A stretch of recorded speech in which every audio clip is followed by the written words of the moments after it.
नमस्कार, good morning, जोहार। मैं चुन स्वागत है झारखंडी हिंदी न्यूज में। तो चलिए जानते हैं आज की ताजा और महत्वपूर्ण खबरों को।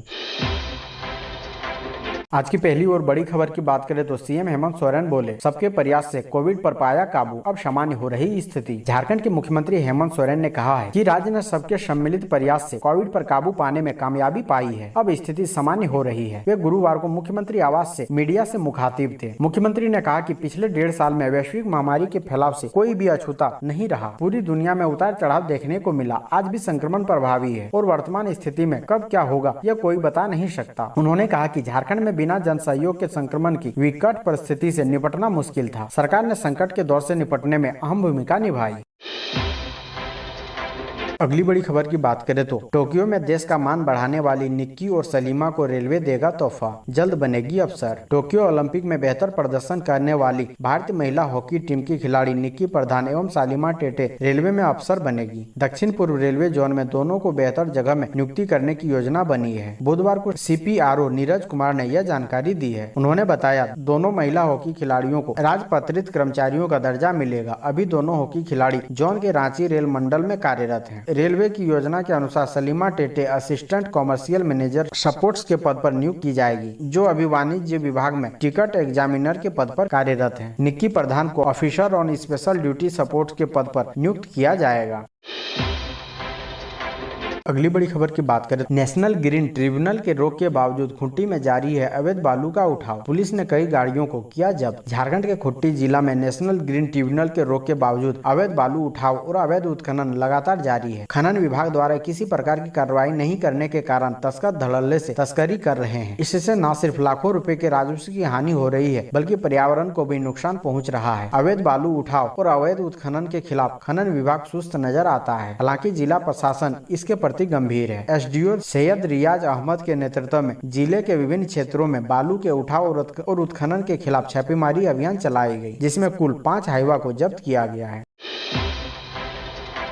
अगली बड़ी खबर की बात करें तो धनबाद रेलवे स्टेशन पर एक्सपायर एंटीजन किट से हो रही थी कोरोना जांच। अधिकारियों ने दिया यह जवाब। धनबाद को राज्य मुख्यालय से 10,000 रैपिड एंटीजन किट की आपूर्ति की गई है। यह किट एक्सपायरी बताई जा रही है। धनबाद रेलवे स्टेशन पर कोरोना जाँच के दौरान गुरुवार की सुबह इसका पता चला। इसके बाद वहाँ इस किट से कोरोना जाँच रोक दी गयी। अधिकारियों को मामले की जानकारी दी गयी। अधिकारियों ने रांची से संपर्क किया। रांची से आश्वस्त किया गया कि किट एक्सपायरी नहीं है। बावजूद मामला स्पष्ट नहीं हो पाया है। किट के बॉक्स पर लिखी 2 डेट स्पष्ट नहीं हो पा रहे हैं। रांची के आश्वासन के बाद स्टेशन पर इस किट से दोबारा जांच शुरू कर दी गई। रांची से हुई बातचीत के आधार पर अधिकारी इसे एक्सपायरी नहीं बता रहे।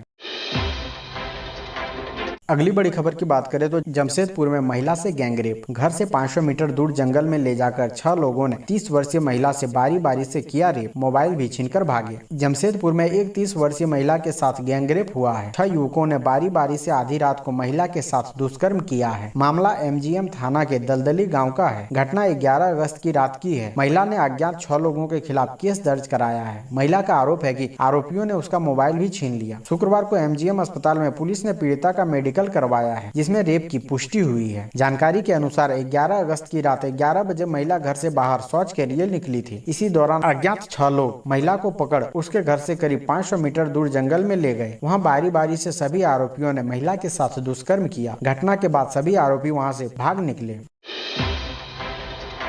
अगली बड़ी खबर की बात करें तो धोनी के लिए ऐसी दीवानगी देखी नहीं। हरियाणा का 18 साल का लड़का 1436 किलोमीटर पैदल चलकर धोनी से मिलने रांची आया। पाँव में छाले, हाथ में तिरंगा, कंधे पर क्रिकेट किट और दिल में महेंद्र सिंह धोनी से मिलने का जुनून। इसी जज्बे के साथ हरियाणा के जलान खेड़ा से 18 साल का Ajay Gill India cricket team के पूर्व खिलाड़ी महेंद्र सिंह धोनी से मिलने के लिए 16 दिन की यात्रा कर झारखंड के रांची पहुँच गया है। वह कहता है कि धोनी का जबरा फैन है। धोनी एक बार उसके सपने में आए और पैदल रांची आकर मिलने को कहा। बस क्या था, वह रांची की यात्रा पर निकल गया। उसने बताया कि वह धोनी से मिलकर ही यहाँ से वापस जाएगा। जब वह इतनी दूर की यात्रा पैदल कर सकता है तो धोनी उससे मिलने के लिए 10 मिनट का समय नहीं निकाल सकते हैं क्या? वह इसी जिद के साथ धोनी के सिमलिया स्थित फार्म हाउस के बाहर खड़ा है। हालांकि धोनी रांची में नहीं है। वो IPL में अपनी टीम का हिस्सा बनने के लिए चेन्नई गए हुए हैं।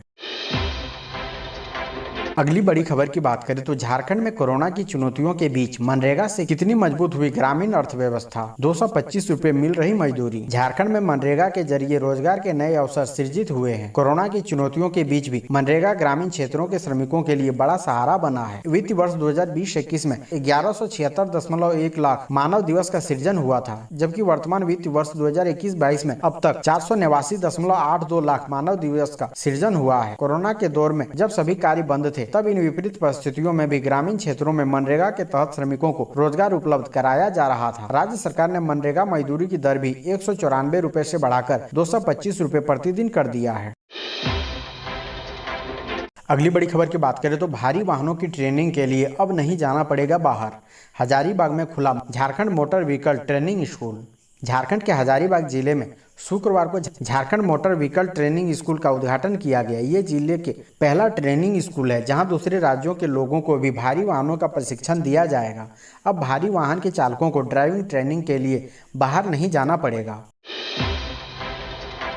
अगली बड़ी खबर की बात करें तो सरकारी संस्थानों से प्रशिक्षित बेरोजगारों को मिलेंगे 5,000 से 7,500 रुपए। उपायुक्त सूरज कुमार ने जिले के तकनीकी रूप से प्रशिक्षित एवं प्रमाणित युवकों से अपील की है कि वे मुख्यमंत्री प्रोत्साहन योजना 2020-21 के अंतर्गत अपना आवेदन पत्र उस संस्थान में जल्द से जल्द जमा कर दें जहां से उन्होंने तकनीकी प्रशिक्षण प्राप्त किया है।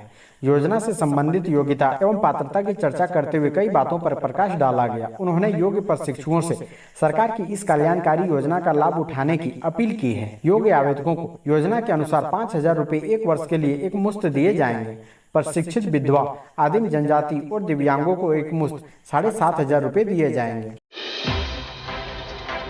अगली बड़ी खबर की बात करें तो कोरोना काल में माता पिता का हुआ निधन। बेसहारा 6 बच्चों का सहारा बना चक्रधरपुर का चाइल्ड लाइन। कोरोना काल में माता पिता का देहांत हो जाने के बाद बेसहारा हो चुके 6 बच्चों को सहारा पश्चिम सिंहभूम जिला अंतर्गत चक्रधरपुर का सृजन महिला विकास मंच द्वारा संचालित चाइल्ड लाइन ने दिया। 6 बच्चों में 3 पुत्र और 3 पुत्रियां हैं। नमक भात और जंगल की पत्तियों को खाकर पेट भर रहा था। जानकारी के मुताबिक चक्रधरपुर प्रखंड के बाईपी पंचायत अंतर्गत गुई बेड़ा गाँव में रहने वाले मछुआ पूर्ति का देहांत कोरोना संक्रमण की चपेट में आने से हुआ। उसके बाद कुछ दिनों बाद उसकी पत्नी सुखमती पूर्ति भी कोविड का शिकार हो गई थी। अगली बड़ी खबर की बात करें तो झारखंड में उफान पर गंगा। साहिबगंज दियारा क्षेत्र जलमग्न, मचान पर जिंदगी काटने को मजबूर। झारखंड का एकमात्र जिला साहिबगंज, जिसके 83 किलोमीटर क्षेत्र से होकर मां गंगा की निर्मल धारा बहती है। गंगा इन दिनों उफान पर है। गंगा के जलस्तर में बढ़ोतरी से कई इलाके जलमग्न हो गए हैं। दियारा क्षेत्र में खेत खलियान डूब गए हैं। लोग मचान पर जिंदगी काटने को मजबूर है। शुक्रवार को गंगा खतरे के निशान 27 मीटर 25 सेंटीमीटर से 1 मीटर 7 सेंटीमीटर ऊपर बह रही है। अगली बड़ी खबर की बात करें तो रूपा तिर्की मौत मामले में जज ने सुनवाई से खुद को किया अलग। झारखंड हाईकोर्ट के जस्टिस ए.के. द्विवेदी की अदालत में रूपा तिर्की मौत मामले में सुनवाई हुई। सुनवाई के दौरान राज्य सरकार की तरफ से अदालत में उपस्थित महाधिवक्ता राजीव रंजन ने अदालत से आग्रह किया कि इस मामले की सुनवाई अब दूसरी बेंच में की जानी चाहिए, क्योंकि पिछली सुनवाई के बाद प्रार्थी के अधिवक्ता ने कहा था कि यह मामला 200% सीबीआई को सौंपा जा सकता है। इस पर अदालत ने उन्हें यह बात शपथ पत्र के माध्यम से कोर्ट में पेश करने को कहा। इससे उन्होंने इनकार कर दिया। हाईकोर्ट की ओर से जारी आदेश के मुताबिक महाधिवक्ता राजीव रंजन ने कहा कि उनका मौखिक कहना ही पर्याप्त है। इसके बाद अदालत ने माना कि जब यह सवाल उठ गया है तो हाईकोर्ट के चीफ जस्टिस को ही निर्धारित करना चाहिए कि इस मामले की सुनवाई कौन कोर्ट करेगी, इसलिए यह मामला उनके पास भेजा जा रहा है। इसके बाद अदालत ने निर्देश दिया कि वह तत्काल इस मामले को चीफ जस्टिस के यहाँ पेश करें। अगली बड़ी खबर की बात करें तो रिम्स के डॉक्टर पर लापरवाही का आरोप। धनबाद से आए परिजनों ने कहा घर गिरवी रखकर बेटे के किडनी का इलाज कराने आए थे। 8,000 रुपए प्रति यूनिट खून का मांगा जा रहा था चार्ज। धनबाद के चिरकुंडा से आए एक मरीज ने रिम्स के डॉक्टर पर बड़ा आरोप लगाया है। परिजनों का कहना है कि डॉक्टर की लापरवाही से उनके बेटे की जान गई है। बेटे के मौत के बाद परिजनों ने रिम्स में जमकर हंगामा किया। मरीज आनंद विश्वकर्मा को 2 अगस्त को रिम्स के न्यूरोलॉजी विभाग भर्ती कराया गया था। उन्हें किडनी में समस्या थी। चिकित्सक मरीज का इलाज कर रहे थे, लेकिन परिजनों का आरोप है कि इलाज में लापरवाही के कारण आनंद की मौत हो गई। अगली बड़ी खबर की बात करें तो पलामू में वृद्ध दंपति की हत्या का मामला, 12 घंटे के भीतर अरेस्ट हुआ 18 साल का आरोपी। कहा बुजुर्ग उसके साथ अच्छा व्यवहार नहीं करते थे, इसलिए चाकुओं से गोद दिया। पलामू में राज्य सूचना आयोग के आपात सचिव अरविंद कुमार के माता पिता की हत्या की गुत्थी पुलिस ने सुलझा ली है। मामले में 18 साल के आरोपी शिवम पांडे को गिरफ्तार किया गया है। उसके पास से 4 मोबाइल और 40,000 रूपए बरामद किए हैं। एसपी चंदन कुमार सिन्हा ने बताया कि आरोपी ने अपना जुर्म कबूल लिया है। पुलिस ने बताया कि वह बुजुर्ग दंपति के व्यवहार से परेशान रहता था। वह इतना तंग आ गया था कि गुरुवार की सुबह उन्हें चाकुओं से गोद दिया। पुलिस को उन्होंने बताया कि वह पबजी गेम का भी आदी है। आरोपी ने बताया कि उसके दोनों दंपति के साथ संबंध अच्छे थे। सुबह जब वह उनकी हत्या करने गया तो बुजुर्ग राजेश्वर राम ने ही उसे बैठने के लिए कुर्सी दी थी। इतना ही नहीं, उनकी पत्नी शर्मिला देवी उसके लिए चाय बनाने गई थी। इसी दौरान मौका देखकर उसने राजेश्वर राम पर चाकू से वार कर दिया। 4 वार के बाद वे ढेर हो गए। इसके बाद किचन में जाकर उसने उसकी पत्नी की भी हत्या कर दी।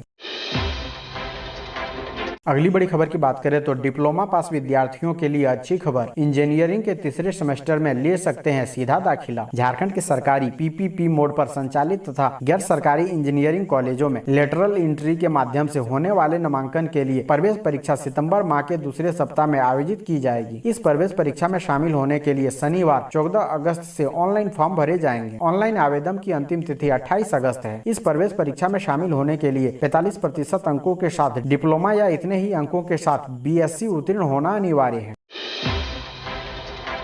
अगली बड़ी खबर की बात करें तो रिम्स में जन औद्योगिक केंद्र शुरू न होने पर झारखंड हाईकोर्ट ने जताई नाराजगी। पूछा गरीबों को कैसे मिलेगी सस्ती दवा। झारखंड हाईकोर्ट के chief justice doctor Ravi Ranjan और जस्टिस एसएन प्रसाद की खंडपीठ में रिम्स अस्पताल की हालत को लेकर दाखिल जनहित याचिका पर सुनवाई हुई। इस दौरान अदालत ने रिम्स में जेनरिक दवा केंद्र और सिटी स्कैन मशीन अभी तक नहीं लगाए जाने पर नाराजगी जताई। अदालत ने कहा है कि रिम्स में पीएम जन औषधि केंद्र खोलने और सिटी स्कैन मशीन लगाने को लेकर कई बार निर्देश दिए गए थे, लेकिन अभी तक कुछ नहीं हुआ। इसकी जानकारी देने के लिए फिर अदालत से समय मांगा जा रहा है। आखिर रिम्स प्रबंधन अदालत के आदेश को इतना हल्के में क्यों ले रहा है। जन औषधि केंद्र नहीं खुलेगा तो गरीबों को सस्ती दवाएं कहां से मिलेगी। ऐसे ही महत्वपूर्ण खबरों को जानने के लिए हमारे चैनल को सब्सक्राइब जरूर करें। अब हमें दीजिए इजाजत, मिलते हैं अन्य महत्वपूर्ण खबरों के साथ। धन्यवाद।